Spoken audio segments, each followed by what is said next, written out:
Mateus 6, a partir do verso de número 25. Acompanhem em sua Bíblia o texto que diz: Por isso vos digo, não andeis ansiosos pela vossa vida, quanto ao que haveis de comer ou beber, nem pelo vosso corpo quanto ao que haveis de vestir. Não é a vida mais do que o alimento e o corpo mais do que as vestes? Observai as aves do céu. Não semeiam, não colhem, nem ajuntam em celeiros, contudo, vosso Pai Celeste as sustenta. Porventura não valeis vós muito mais do que as aves? Qual de vós, por ansioso que esteja, pode acrescentar um côvado ao curso da sua vida? E por que andais ansiosos quanto ao vestuário? Considerai como crescem os lírios do campo. Eles não trabalham nem fiam. Eu, contudo, vos afirmo que nem Salomão, em toda a sua glória, se vestiu como qualquer deles. Ora, se Deus veste assim a erva do campo, que hoje existe e amanhã é lançada no forno, quanto mais a vós outros, homens de pequena fé. Portanto, não vos inquieteis dizendo: que comeremos, que beberemos, ou com que nos vestiremos? Porque os gentios é que procuram todas estas coisas. Pois vosso Pai Celeste sabe que necessitais de todas elas. Buscai, pois, em primeiro lugar o seu reino e a sua justiça, e todas estas coisas vos serão acrescentadas. Portanto, não vos inquieteis com o dia de amanhã, pois o amanhã trará os seus próprios cuidados. Basta ao dia o seu próprio mal. Vamos orar?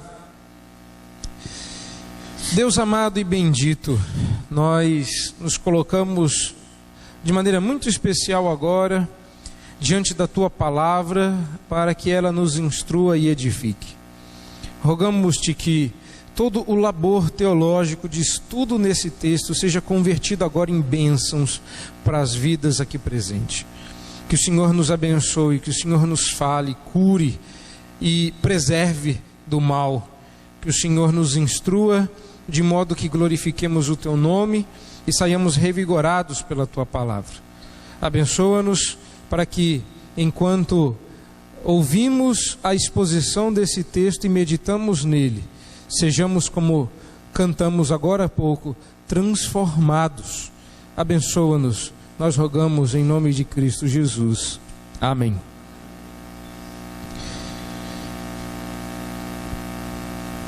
Hoje é o dia de falar sobre ansiedade. Eu espero que ninguém esteja aqui ansioso para ouvir sobre esse texto. Porque uma das coisas que eu vou tentar responder, e espero conseguir, claro, com a exposição do texto, é responder justamente a grande pergunta, afinal, o que é ansiedade? E fazer isso a partir do texto que nós acabamos de ler. Eu quero, entretanto, chamar a sua atenção para o nosso contexto. Se isso fosse há alguns anos atrás, eu exporia o texto com muito mais tranquilidade do que eu vou fazer esta noite. Primeiro porque o contexto nosso é um contexto onde a ansiedade foi elevada a uma categoria a que ela não pertence. E isso tem trazido dificuldades para alguns pastores. Porque eu acredito que eles têm ficado reféns de uma pseudociência que diz coisas que contraria a palavra de Deus. Eu já fiz a minha opção e eu acredito que hoje alguns terão que fazer a opção pessoal. Se vão ficar com o que se diz dessas portas para fora, ou se vocês vão ficar com o que a Escritura diz com o texto que está diante de vocês. Se você não tem nenhum texto diante de você, então mantenha a sua Bíblia aberta em Mateus 6. Olhe para esse texto, mantenha esse texto à vista, porque eu vou explorar o texto. Aliás, pelo que eu andei pesquisando aí, é o mais importante e o principal dos textos quando o assunto é ansiedade. Existem outros textos que falam sobre este assunto, alguns nem falam usando este nome, mas o assunto está amplamente contemplado nas Escrituras. Mas não temos como fugir deste texto. Isso eu digo porque o nosso tempo vem dizer que pessoas que sofrem deste mal, da ansiedade, precisam, na verdade, de remédios, precisam de comprimidos, pílulas, precisam de farmácia e de profissionais que indiquem o remédio correto para a ansiedade correta.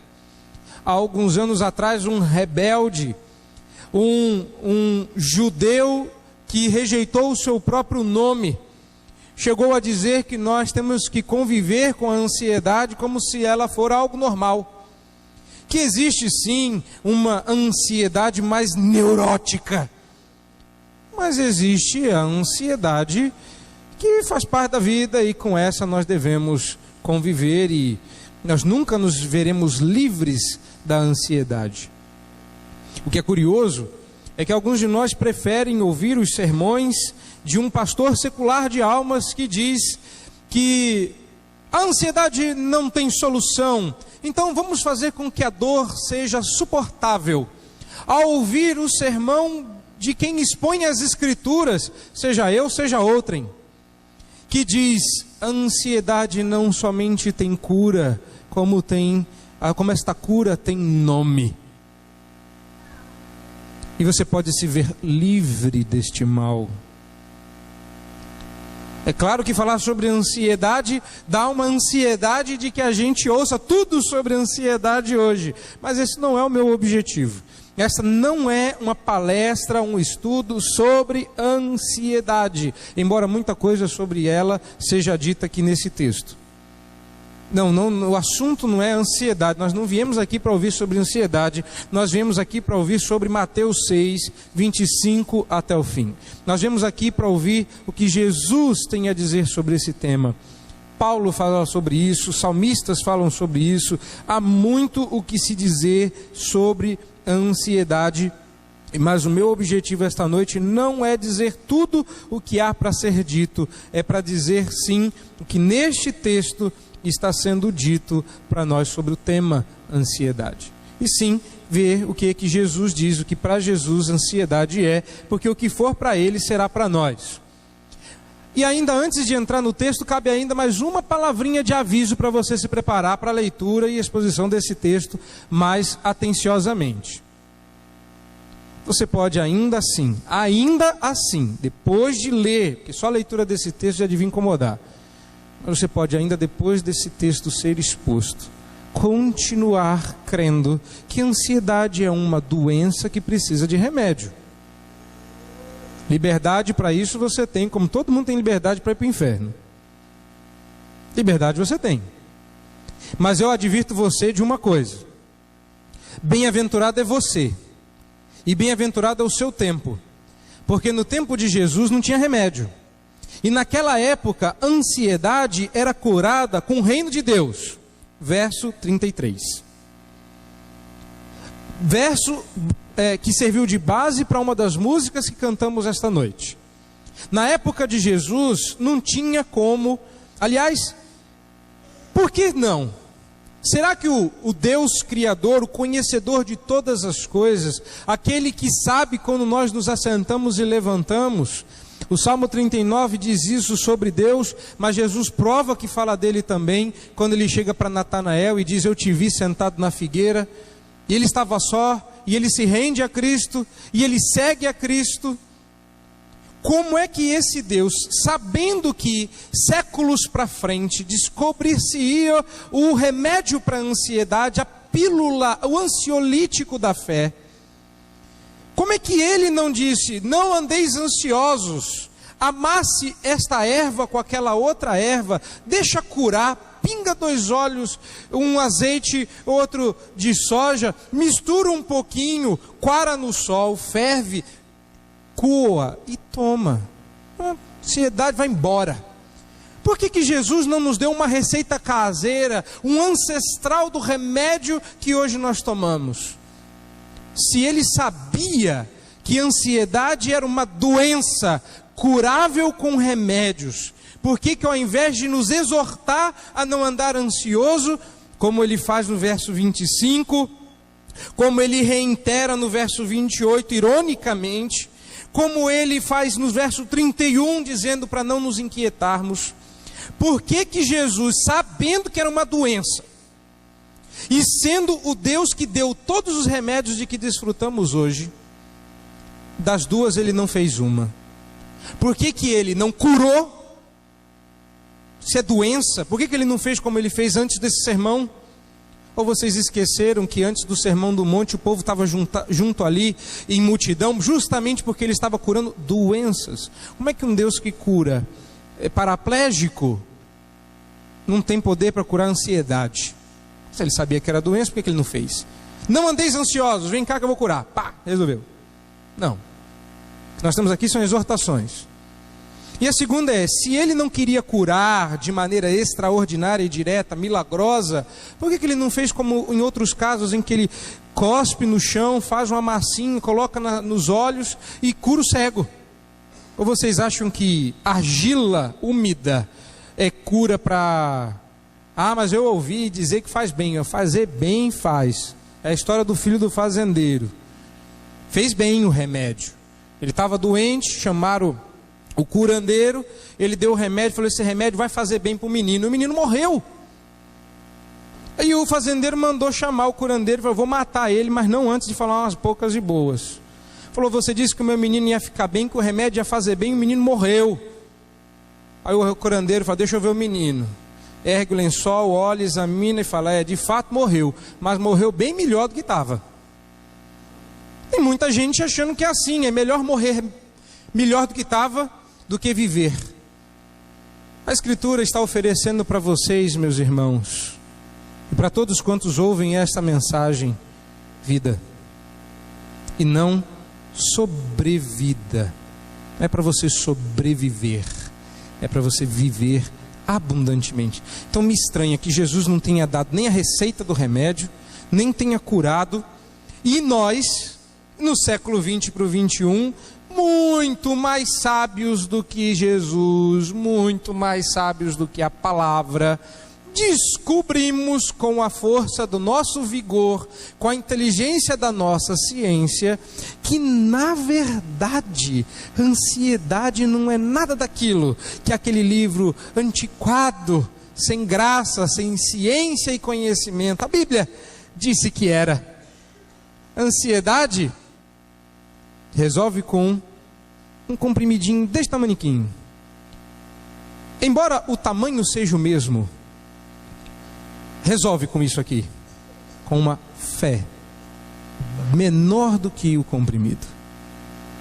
Ah, se nós tivéssemos a fé do grão de mostarda, nós não teríamos problemas com ansiedade. Então eu peço a sua atenção, porque nós vamos olhar para esse texto e descobrir, segundo Jesus, o que é ansiedade. E a primeira coisa que me chama a atenção, olhando mais de longe, olhando geral, olhando todos os versículos de uma só vez, a primeira coisa que me chama a atenção é que para Jesus, o mais importante que a ansiedade traz de problema, não é para o ansioso. É o que me chama a atenção.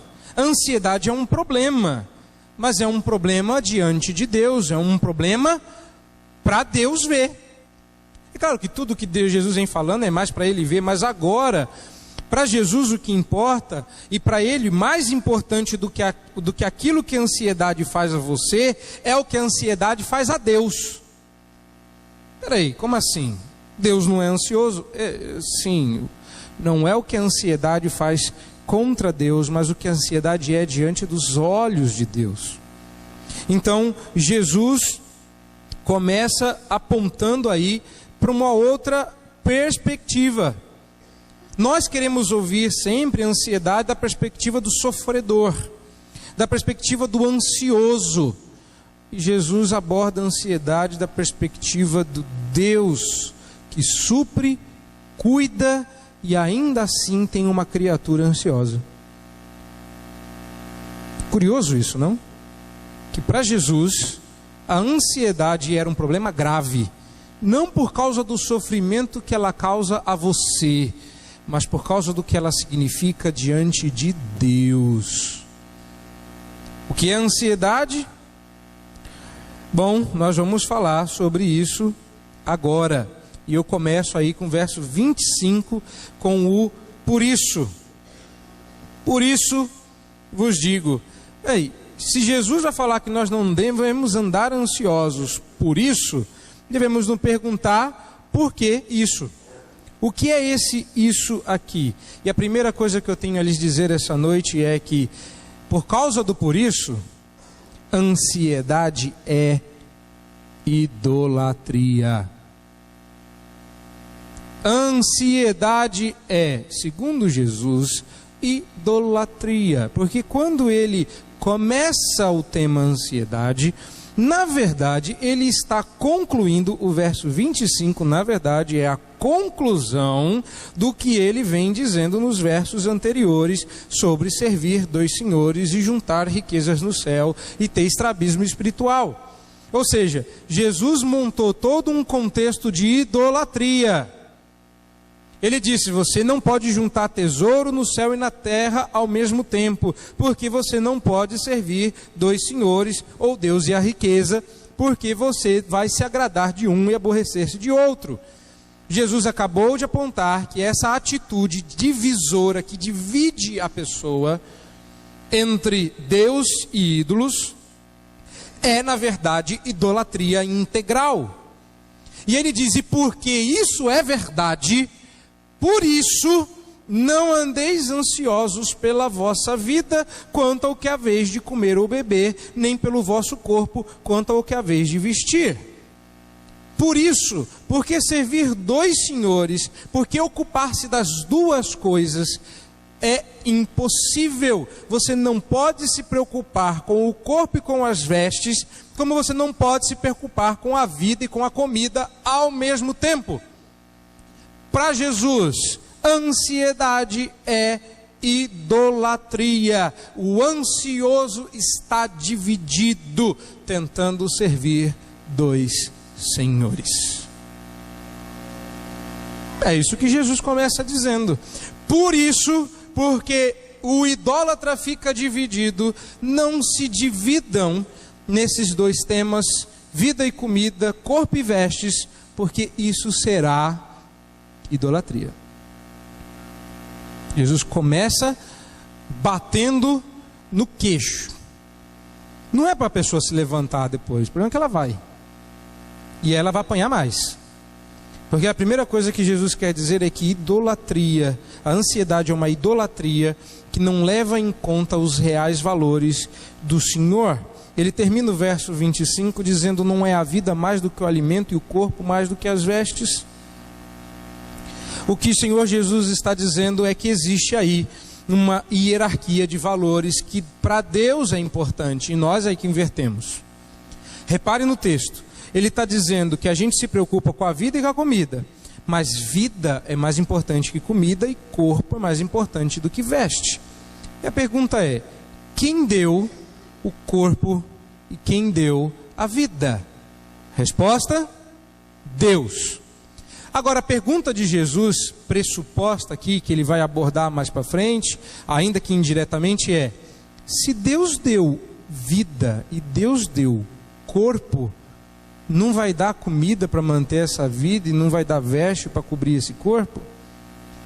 Espera aí, vamos lembrar um pouco a nossa história. Não é a história de você, eu, minha história. Lembre da sua história humana. Lembre quando nós caímos em pecado pela primeira vez. Vamos lá, quem foram os nossos primeiros pais? Quem? Obrigado, Adão e Eva. Vocês não sabem quem foram os nossos primeiros pais, né? Você estava achando que só tinha dois, um pai e uma mãe. Nossos primeiros pais foram Adão e Eva. E eles tentaram fazer o quê? Quando descobriram que estavam nus, eles tentaram se cobrir. Eles perderam a vida, que era a comunhão com Deus, vida e corpo, presentes lá no Éden. E aí o que Deus fez? Deus prometeu vida em seu prometido e cobriu o corpo de Adão e Eva. Ele cobriu. Aí a pergunta de Jesus é: nem quando vocês mereciam tomar chicotada, nem quando vocês mereciam ser expulsos nus, desprovidos, Deus deixou faltar alimento e roupa. Quando Deus criou o homem, ele só tinha corpo e vida, e disse: pode comer do que quiser. Essa era a bênção. Se a maldição era retirar a bênção, então Deus deveria ter condenado o homem à fome. Mas não foi isso que Deus fez. Deus disse: você vai continuar tendo o que comer, só que agora você vai suar. Ou seja, Deus deu a vida e disse a Adão: eu vou continuar mantendo a vida, porque a vida é mais importante que o alimento. E o corpo? Agora eu estou nu, vou sair do Éden, vou ficar desprotegido. Não, o Senhor mata um cordeiro, tira a sua pele e faz vestimentas para Adão e para Eva. E diz: agora vocês podem ir cobertos pela minha roupa. E aí ele diz: o corpo é mais importante do que as vestes, a vida é mais importante do que o alimento. Deus dando o maior não daria o menor? Mas nós somos assim, idólatras, de coração duvidoso. Nós somos como Elias, temos rompantes de fé dignos de 400 de profetas de Baal mortos, e rompantes de terror e dúvida quando tememos uma Jezabelzinha que franziu a testa dizendo que nos iria matar. Se Deus deu o maior, não daria o menor? Esse é o argumento de Jesus. A primeira coisa que nós temos aqui: o ídolo, então, visto que ansiedade é idolatria, o ídolo deixa ansioso seu idólatra, mas o Deus verdadeiro derrama paz que excede todo entendimento sobre o seu adorador.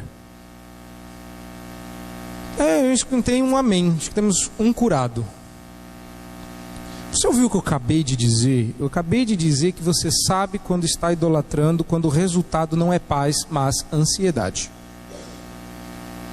Sim, eu estou pegando pesado, ouça o que eu estou falando. Se você está ansioso, vasculhe seu coração. Isso é um sinal de idolatria. O resultado. Por que eu estou dizendo que é o resultado? Por causa do por isso. Por isso é a conclusão.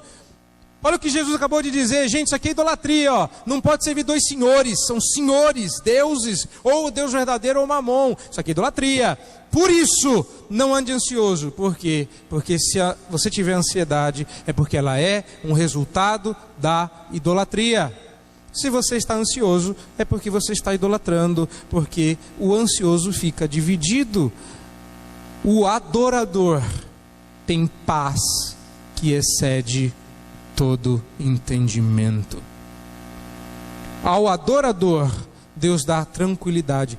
Quem nunca entrou na igreja e sinceramente adorou ao Senhor naquele dia e não saiu leve, diferente, como se tivessem colocado bálsamo no coração, não saiu daqui curado?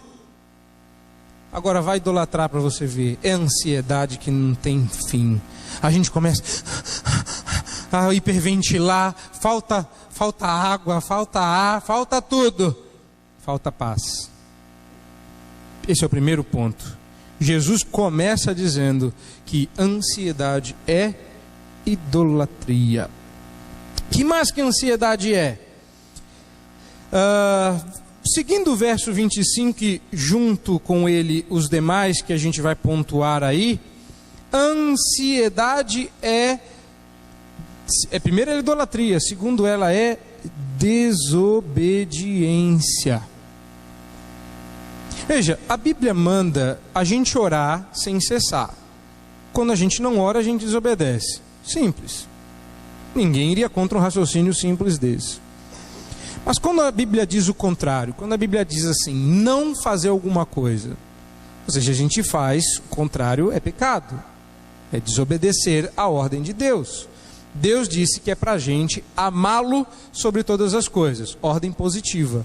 Mas Deus proibiu matar. Ele disse: não matarás. Quando você faz isso, você o desobedece. Olha a ordem aqui: não andeis ansiosos pela vossa vida.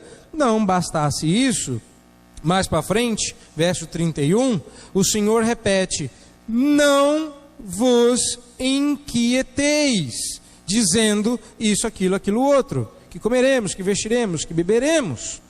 E lá para o fim, ele diz no verso 34, não vos inquieteis com o dia de amanhã. Só olhando assim, das vezes que a mesma palavra, porque no verso 31 e no verso 34, a palavra para inquietar aí é exatamente a mesma do verso 25 para ansiosos. E essa palavra aparece mais vezes, por exemplo, no verso 28. O assunto é ansiedade. Mas quando Jesus transforma isso em ordem por 3 vezes, ele diz: não andeis ansiosos, não vos inquieteis. O que é curioso é que mesmo sabendo disso, tem muito pastor por aí, refém das teorias seculares, dizendo que ansiedade não é desobediência, mas medo é. Por quê? Medo também é, porque Jesus diz a Josué: não temais, sede forte e corajoso. Ele diz 3 vezes isso no capítulo 1 de Josué. Nos primeiros 10 versos ele diz: Josué, ser forte e corajoso, ser forte e muito corajoso, ser forte e corajoso. Se Josué tivesse medo, ele estaria fazendo o quê? Desobedecendo. Você pega Ezequiel capítulo 1, e Deus vira para Ezequiel e diz: não temais, não se desespere, não desmaie diante da face deles, seja forte e corajoso. Ou seja, se você tiver medo, você vai me desobedecer, porque eu estou mandando ser corajoso. Agora você olha para esse texto e vê 3 vezes o Senhor Jesus dizendo: não andeis ansiosos, não vos inquieteis, e você ainda diz que tem desculpa para ficar ansioso. Meu querido, você vai ficar ansioso. Você vai. Não é que você não vai ficar ansioso, não é que crente não fica ansioso nem sofre de ansiedade. Aí tem crente que sofre de outros pecados, fofoca. Você sabia que fofoca é pecado? É um mal que crente sofre. Não estou dizendo que fofoca por ser pecado significa que crente não faça. Não é porque ansiedade é pecado, não significa que você não faça. Só quero que você tenha uma coisa na sua mente: como fofoca, assassinato, adultério, ansiedade também é desobediência e, portanto, pecado. É isso o que as Escrituras nos dizem. Mas sempre tem aquele que diz assim: a Bíblia diz para a gente não andar ansioso. A Bíblia parece condenar a condição crônica. Quer dizer, uma ansiedade pontual, uma vez ou outra, não é pecado. O que a Bíblia diz aí, pastor: não andeis ansiosos. A Bíblia diz para não ficar ansioso nunca. Aqui pode ser que não. Nos outros versos você já vai ter um problema. E se você for para Filipenses, você cai duro. Mas a resposta para caso alguém lá fora lhe pergunte: você ouviu aí que a ansiedade é pecado? Mas é só condição crônica que é pecado. Que a ansiedade não é um episódio isolado, ela precisa ser recorrente. Pois é. Duvidar uma vez do cuidado de Deus será pecado. Duvidar sempre já será sem vergonhice. O que você quer que eu diga? Você quer que eu arrume uma palavra bonita para chamar a sua ansiedade pecaminosa de um outro nome? Não existe. A condição crônica, ela é pior do que o pecado pontual, porque como um crente não pode ser caracterizado por qualquer outro pecado, ansiedade menos ainda. Mas já pensou se Sadraque, Mesaque e Abednego, tem que usar os nomes babilônicos, que eles são mais conhecidos do que os nomes hebreus deles, mas já pensou se Sadraque, Mesaque e Abednego vivessem no século 21 e se Nabucodonosor dissesse que ia lançar eles na fornalha de fogo? Acho que só ia Mesaque, que os outros dois iam morrer, um de ataque de pânico e outro de crise de ansiedade. Eu vou mandar, e Nabucodonosor faz uma pressão para provocar ansiedade. Vou mandar aquecer 7 vezes. Nisso já cai Abednego. Pá! Dá ataque de pânico. Agora vai levar. As cordas queimam, o guarda morre e eles continuam andando. Nessa hora cai Sadraque. Crise de ansiedade, está hiperventilando. A gente não tem isso na Bíblia. A gente não tem porque aqueles homens demonstraram uma fé inabalável. Não é? Mas houve pressão. Houve pressão para cima de Daniel, houve pressão para cima de José, houve pressão para cima de Davi, e houve pressão para cima de Jesus. Nenhum deles ficou ansioso. Ah, mas Jesus ficou ansioso. Não ficou. E você vai ter que ter paciência para a gente chegar até o Getsemane. Porque um Jesus que passa 3 anos, esse aqui é o começo do seu ministério, dizendo para ninguém ficar ansioso, e tem uma crise de ansiedade.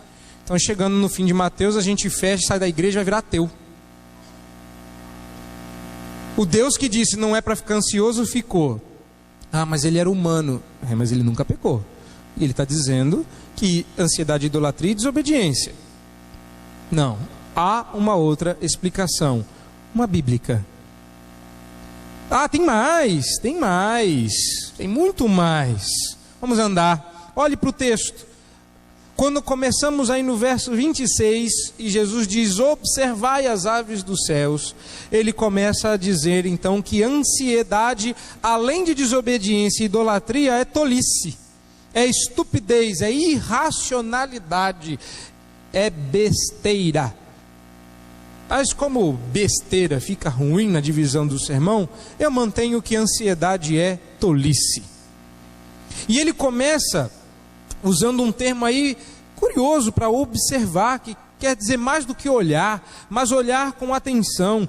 E ele vai repetir coisa semelhante no verso 28, quando ele fala para que nós consideremos os lírios.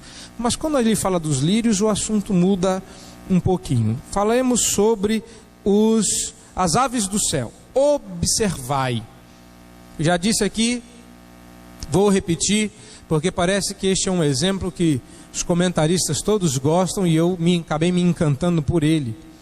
Quando Sherlock Holmes, personagem famoso da ficção do nosso tempo, andava com o seu escudeiro Watson, e eles subiram as escadarias de um determinado prédio, e Watson, como ele era de costume, falou alguma besteira. Ele falou: Watson, o seu problema é que você vê, mas não observa. Você tem que observar quantos degraus nós subimos para vir até aqui. Eu fiquei pensando naquilo e, curiosamente, vocês são iguais, Watson. Domingo após domingo vocês sobem 2 escadas para vir até o templo. Quantos degraus somados tem as 2 escadas? É legal que vocês começam uns olham para mim com a cara de: ainda bem que eu vim pela rampa. E outros começam a olhar para aquele irmão que devia saber a resposta.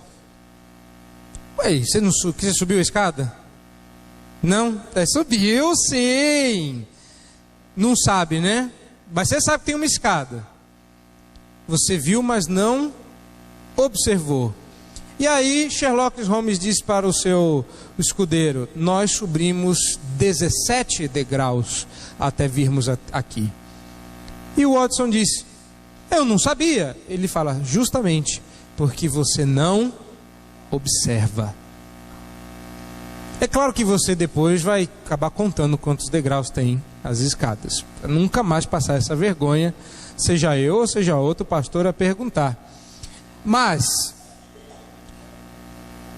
esta é a prova de que vocês não observam nem aves do céu, nem a formiguinha, nem nada. Nós não temos o costume de observar. As coisas passam despercebido, que a parte mais legal de assistir o extra do DVD é ver aquilo que estava no filme e você não viu. Todo mundo assistiu Ben-Hur, achou ótimo, esqueceu que na hora que ele levantou a mão, o relógio de pulso estava no braço dele. Ah, estraguei o filme. Ou então quando ele fala e dá um discurso, tem um avião passando lá no fundo. É Ben-Hur, hein? Segundo a história, Ben-Hur viu Jesus, não tinha avião voando. Os detalhes que nós não observamos. Mas Jesus fala: crentes, observem as aves do céu. Elas não fazem nada do que vocês fazem. Olha lá. Não semeiam, não colhem, não ajuntam em celeiros. Aves não fazem isso. Vocês fazem. Vocês plantam, vocês semeiam, vocês colhem, vocês ajuntam em celeiros. E Jesus não está recriminando o fazer isso. O trabalhar, o guardar dinheiro, ter uma poupança, uma previdência, ou se preparar para o futuro, não é condenado por Jesus. Mas você é condenado por achar e por pensar nessas coisas e confiar nelas. Observa a conclusão. Contudo, o vosso Pai Celeste a sustenta. Reparem nos detalhes. A Bíblia mandou observar. Então observa. O segredo de um bom estudioso da palavra é a observação. O Pai Celeste é seu, não é das aves. Reparou nisso? Ele não está dizendo que Deus é pai dos passarinhos. Ele está dizendo que Deus é o seu pai e cuida dos passarinhos. Ele não diz que as aves, as muitas aves que voavam pelos céus da Palestina, não eram filhas de Deus. Ele não está dizendo isso. Ele está dizendo: seu Pai Celeste, Ele é pai de você. E ainda assim Ele não deixa faltar nada. A ave voa, não ajunta, não planta, não se preocupa com isso. Já viu o passarinho morrer de fome? Eu acho espantoso que numa cidade grande como São Paulo ainda tenha passarinho voando. Onde eles acham comida? Deus não deixa faltar.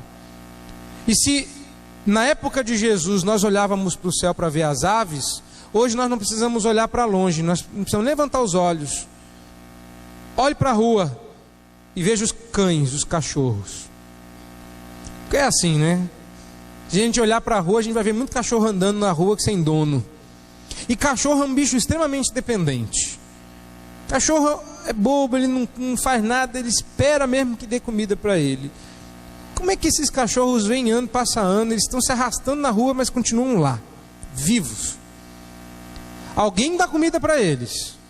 Eu não sei quem, mas eu sei que Deus não deixa faltar para as suas criaturas. Seja o cachorro da sua rua, seja as aves do céu, seja para aquele animal no meio da selva. E aí Jesus diz assim, verso 27, qual de vós, por ansioso que esteja, pode acrescentar 2 metros, 50 centímetros à estrada da vida? Sabe o que Jesus acabou de fazer? Uma brincadeira muito sem graça com você. Ele disse: está ansioso? Você é um tolo. Porque agora Jesus inverteu o argumento. Se no verso 25 ele falou, Deus deu o maior, vai suprir o menor, agora ele inverte o argumento. Deus supre o menor, não vai suprir o maior? Deus dá de comer para a ave, mas Ele é seu pai. Ele não vai alimentar os filhos, mas vai alimentar as aves? É isso que você está me dizendo? Que você, com toda a força da sua ansiedade, vai conseguir fazer com que a sua vida espiche um pouquinho para aguentar até encontrar alimento? Sabe o que Jesus acabou de dizer? Meu querido, pensa no que você está dizendo. Ansiedade soa aos meus ouvidos uma grande tolice. Se Deus dá às aves, não vai dar para os filhos? Quando você duvida disso, você é um tolo, um irracional. Por quê? Porque é exatamente isso que a ansiedade faz. A ansiedade nos rouba a inteligência. E o pior, crente ansioso.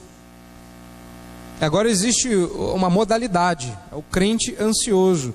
Porque os crentes que vivem ansiosos, eles são estranhos. Eles creem que Deus pode redimi-los, senão não seriam crentes. Eles creem que Deus pode quebrar as algemas de Satanás, tirá-los do inferno, conduzi-los aos céus, colocá-los em seu reino, dar-lhes a vida eterna, mas não acreditam que Deus possa supri-los nos próximos 2 dias. É vergonhoso. Você não devia falar para os outros estar com ansiedade, para os outros ter dó de você. Você devia ter vergonha disso. É chato. Eu sou crente, eu confio em Deus. Você está dizendo que Deus tem poder para vencer a morte e o inferno, vencer o mundo, te levar para os céus, mas Ele não dá conta de te alimentar e te vestir. É isso que o ansioso diz com a sua ansiedade na prática. O ansioso nunca diria isso. Ele está ansioso demais para parar para pensar na sua ansiedade. Mas é isso que o ansioso está dizendo com as suas atitudes. Tem mais? Tem mais. Para encerrar esse ponto, quando estamos ansiosos, não estamos confiando em nosso Pai Celeste. Mas no verso seguinte, verso 28, Jesus diz mais uma última coisa acerca da ansiedade. Essa é a última coisa que ele diz. Então vamos relembrar. Ele disse que ansiedade é idolatria, verso 25. Ele diz que ansiedade é desobediência, verso 25, e os demais versos que dão a ordem para não ficarmos ansiosos. Ele também diz que ansiedade é tolice, quando dá o exemplo das aves dos céus. Mas no segundo exemplo, ele diz que ansiedade é descrença, falta de fé, falta de confiança. Crente que diz que tem muita fé e toma ansiolítico, acabou de servir 2 senhores.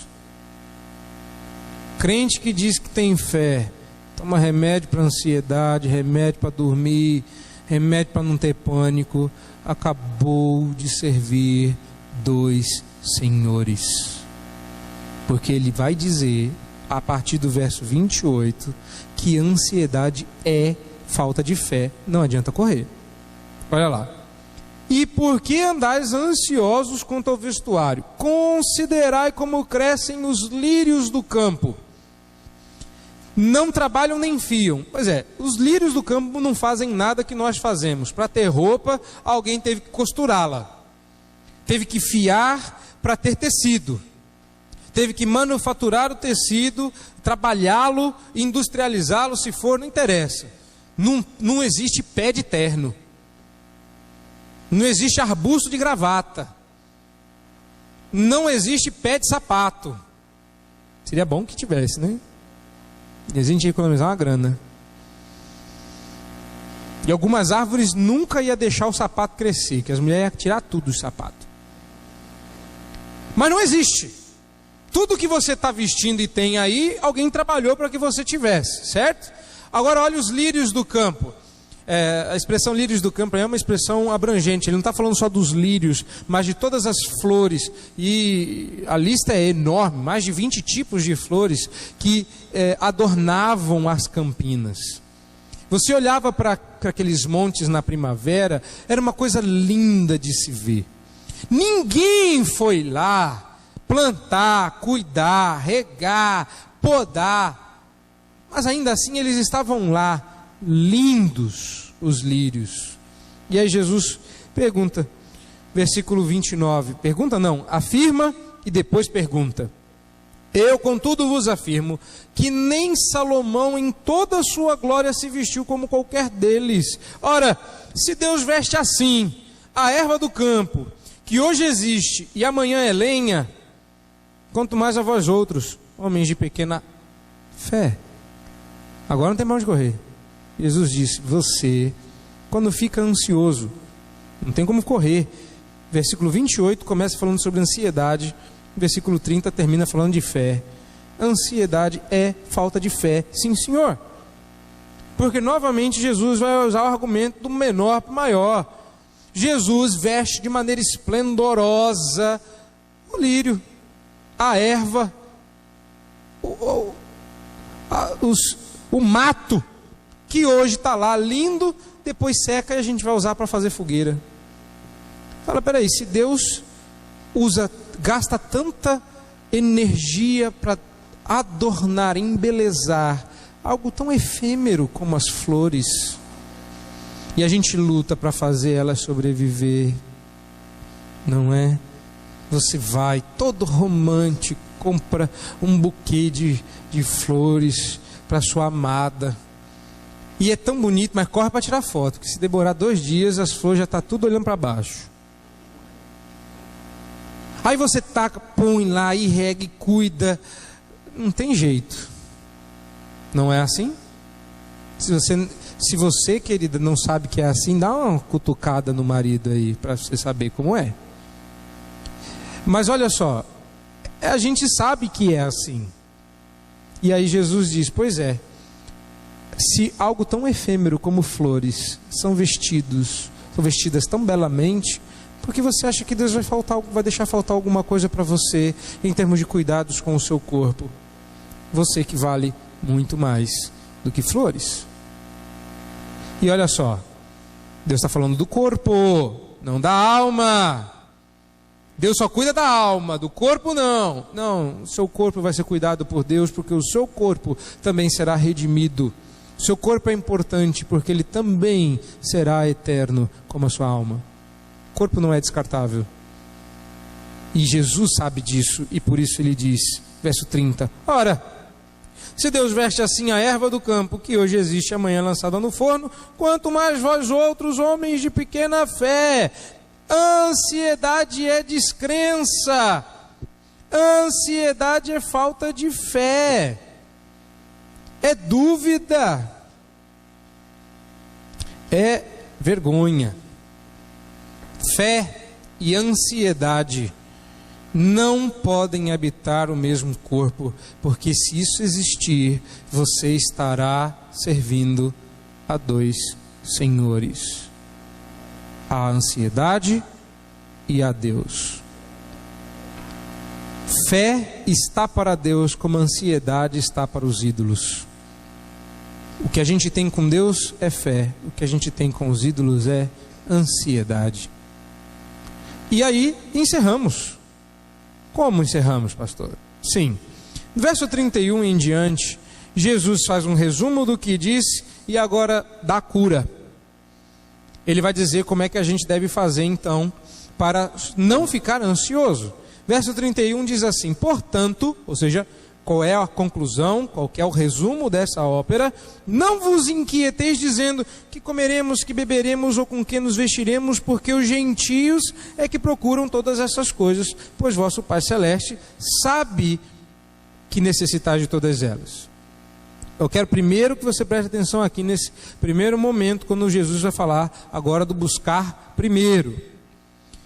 Não é para ficar perguntando sobre o dia de amanhã, que nós vamos comer, que nós vamos beber, que nós vamos vestir, mas é exatamente isso que as pessoas sem Deus fazem. E o problema aqui é que não há diferença na vida do crente e do incrédulo quando os dois são ansiosos. A Bíblia diz que quem faz esse tipo de coisa é gentio. Então me permitam o abuso de dizer que se um não crente enche a cara de remédio para não ficar ansioso, ele faz bem, porque ele não tem Deus. Mas quando um crente faz isso, ele está dizendo a mesma coisa que o incrédulo. Eu não tenho um Deus capaz de tirar do meu coração a ansiedade. Então vamos juntos, dá aqui o seu copo, tintim, e nós vamos juntos tomar, encher a cara de remédio. Porque quem faz isso, quem procura essas coisas, são os gentios, porque aos seus, diz o Senhor, Ele dá enquanto dormem. Em vão vai valer você edificar a casa, se o Senhor não a edificar. Você não trabalha para ter comida. O pão é bênção que Deus dá. Você pede, Deus dá. Existem motivos mais nobres para trabalhar. Existem motivos mais nobres para se precaver, para juntar em celeiros e para se vestir e se cobrir bem. Mas se você começar a se preocupar com isso e correr atrás dessas coisas, como muitos de nós são educados a fazer, vá procurar uma boa faculdade porque você precisa comer e vestir. Vai estudar, arrumar um bom emprego porque você precisa comer e vestir. Quem faz isso? Gentio, não crente. Crente fica o quê? Preguiçoso, não faz nada. Não, ele está dizendo que a motivação do crente é diferente, porque a qualidade de vida do crente é diferente. Agora está lá fora o mundo querendo ensinar qualidade de vida e crente indo aprender qualidade de vida lá fora. Que tolice, para não dizer outra coisa. Vocês deviam ter uma qualidade de vida invejável, porque vocês trabalham sem preocupação. Vocês passam por crise sem ansiedade, porque Deus é mais. Mas quando você vai lá e pergunta para o seu coleguinha de serviço, dá um comprimidinho para mim também. O que você está dizendo para ele? Você toma um remédio, a ansiedade passou. Quer ir lá na igreja conhecer? Por que eu vou na igreja se você precisa das mesmas coisas que eu para enfrentar as mesmas crises que eu? Crente enfrenta a crise diferente. É no poder de Cristo Mestre e não no poder da pílula. Então, os gentios é que procura. Por quê? Porque eles não têm um Pai Celeste que sabe do que eles necessitam. E aí vem a graça diária para não andar ansioso. O que é buscar primeiro o reino de Deus e a sua justiça? É graça diária para não andar ansioso. Buscai, pois, em primeiro lugar o seu reino e a sua justiça, e todas estas coisas vos serão acrescentadas. Que coisas? Que coisas nos serão acrescentadas? O que você vai comer? O que você vai beber? O que você vai vestir? Não precisa se preocupar. Você vai trabalhar em prol, mas você não vai ficar ansioso. É claro que eu sei muito bem que alguns vão querer ainda manter que então existe uma ansiedade que não é pecado e uma ansiedade que é pecado. Olha, você pode, por causa da minha falta de palavras, até arrumar um jeitinho para justificar o pecado. Só não tenta fazer isso na frente de Jesus não, que vai ficar chato. Você sabe muito bem que Jesus está condenando essa preocupação excessiva que toma o nosso ser e que nos torna improdutivos. E é assim. A gente tem momentos de ansiedade. Quantas vezes eu já não passei por isso? Então, antes que você fique achando que eu só estou batendo, que o martelo está na minha mão. Não, o martelo ele parou na minha mão porque Deus jogou ele e bateu na minha cabeça. Quantas vezes para entregar trabalho, seja para o mestrado, seja para o doutorado, seja para onde for, até às vezes o sermão, você fica assim, o tempo está acabando, você começa a ficar ansioso, e o tempo continua acabando, e você não faz nada, porque a ansiedade te torna improdutivo.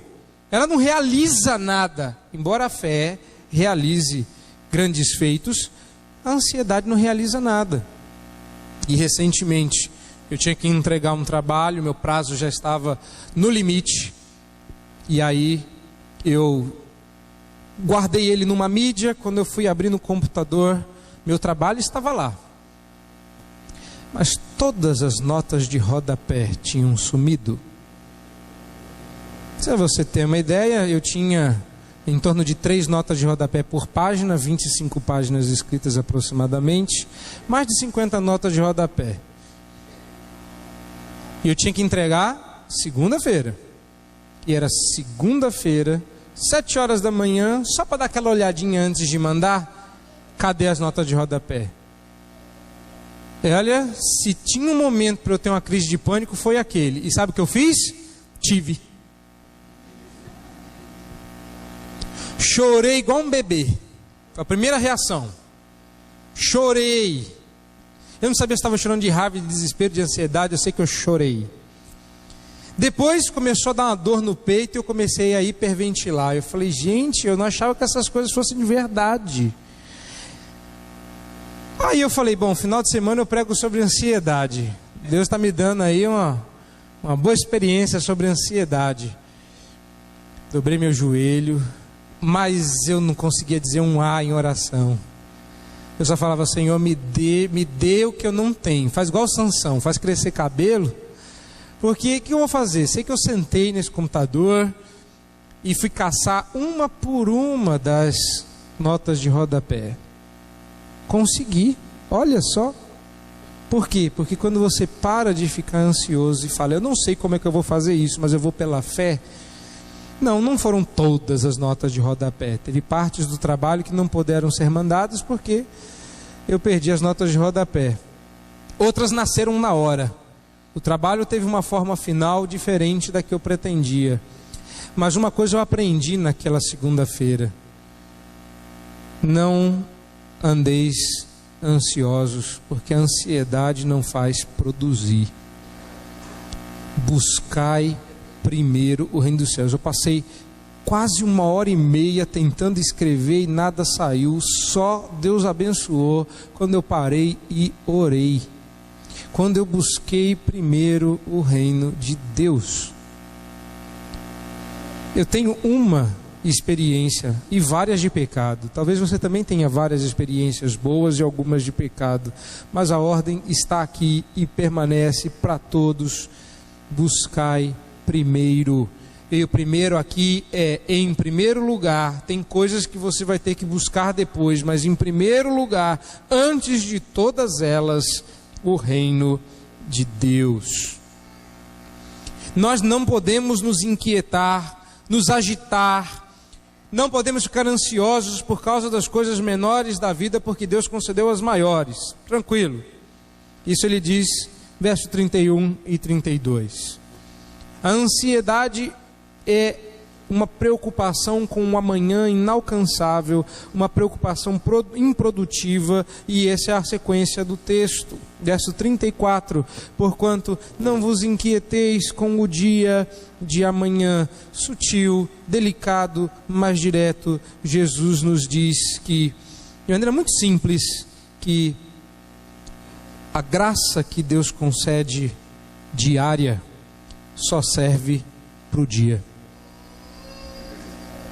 Se você tentar usar a graça de hoje para alcançar os infortúnios de amanhã, vai faltar graça, porque Deus concede graça como concede maná. Para comer hoje, Deus dá hoje. Para comer amanhã, Deus só vai dar amanhã. Hoje é domingo. Amanhã você pode ter um monte de problemas para resolver. Durma tranquilamente, porque Deus vai te dar graça para encarar o dia de amanhã. Durma, meu querido, descanse. Olha, e agora, o que eu vou fazer? Vai jantar com a sua família, vai dar risada, vai orar, vai terminar o domingo em comunhão com Deus e com a sua família, porque amanhã Deus trará os seus cuidados. E na terça-feira, calma, meu irmão, viva a segunda-feira sem ansiedade, e da segunda para a terça durma tranquilamente, porque na terça-feira Deus vai renovar, como renova o sol, Ele renovará suas misericórdias e graças para que você possa enfrentar a terça, e Ele vai fazer a mesma coisa na quarta. Mas se você tentar usar a graça de segunda para resolver os problemas da terça, vai faltar graça segunda e terça. Basta ao dia o seu próprio mal. Ou seja, não tente viver o mal de amanhã hoje. Deus não vai adiantar o dia da sua morte. Se Ele agendou a sua morte para a sexta, não adianta, você não morre na quarta. Eu espero que Deus não tenha agendado a morte de ninguém aqui para sexta. Mas se Ele agendou até sexta, viva sem ansiedade, porque você não vai morrer antes disso. Fique tranquilo, porque a ansiedade não é uma coisa que deve sombrear o coração do crente, porque quando ele diz que nós devemos buscar o seu reino, ele nos promete graça diária para não andar ansioso. Jesus está ensinando que mesmo aos seus discípulos a graça de hoje é suficiente só para hoje e não deve ser desperdiçada com amanhã. Se amanhã nós tivermos infortúnios, amanhã Deus vai suprir. Ou seja, Deus espera que nós tenhamos qualidade de vida distinta das pessoas que não confiam no cuidado de Deus. Você é crente, você tem que ter uma qualidade de vida diferente, porque você tem um Deus que olha para você como um Pai celeste. E isso Jesus repetiu aqui várias vezes, dizendo que eles não têm. Mas quando chega na gente, ele não fala que a gente tem, porque está óbvio.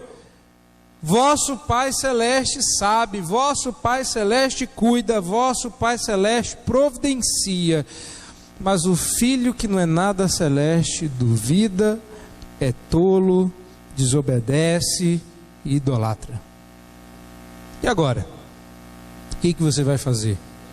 Vai passar a confiar em Deus? Bom, eu quero encerrar esta mensagem falando mais uma vez das coisas que eu tenho aprendido. E uma delas é que eu aprendi erradamente que eu deveria usar a noite para trabalhar e estudar. E por isso desenvolvi um péssimo hábito de dormir pouco. E olha que eu gosto de dormir. E quem não gosta, né? Levanta a mão aí que você é estranho. Mas foi lendo um livro chamado Humildade, em que eu aprendi que não dormir era desconfiar de Deus. E sabe, eu passei a não mais fazer nada, não que eu já não fizesse, mas aí eu me tornei taxativo. Domingo eu não me preocupo com segunda, nem com terça, nem com quarta. Domingo eu durmo, descanso, curto a família, tranquilo. À noite eu durmo. Se eu tiver que enfrentar alguma coisa no dia seguinte, eu me agendo para acordar mais cedo, mas não dormir era uma prova da minha ansiedade. E você sabe o que o ansioso à noite faz, não é? Ele come. E aí você vê só o pastor cevado, né? Engordando. O pastor está bem, né? Não, o pastor está ansioso. Nós precisamos lidar com a nossa ansiedade com um pouquinho mais de seriedade e não com um pouquinho mais de remédio. Não aumentando a dose do remédio, é aumentando a fé.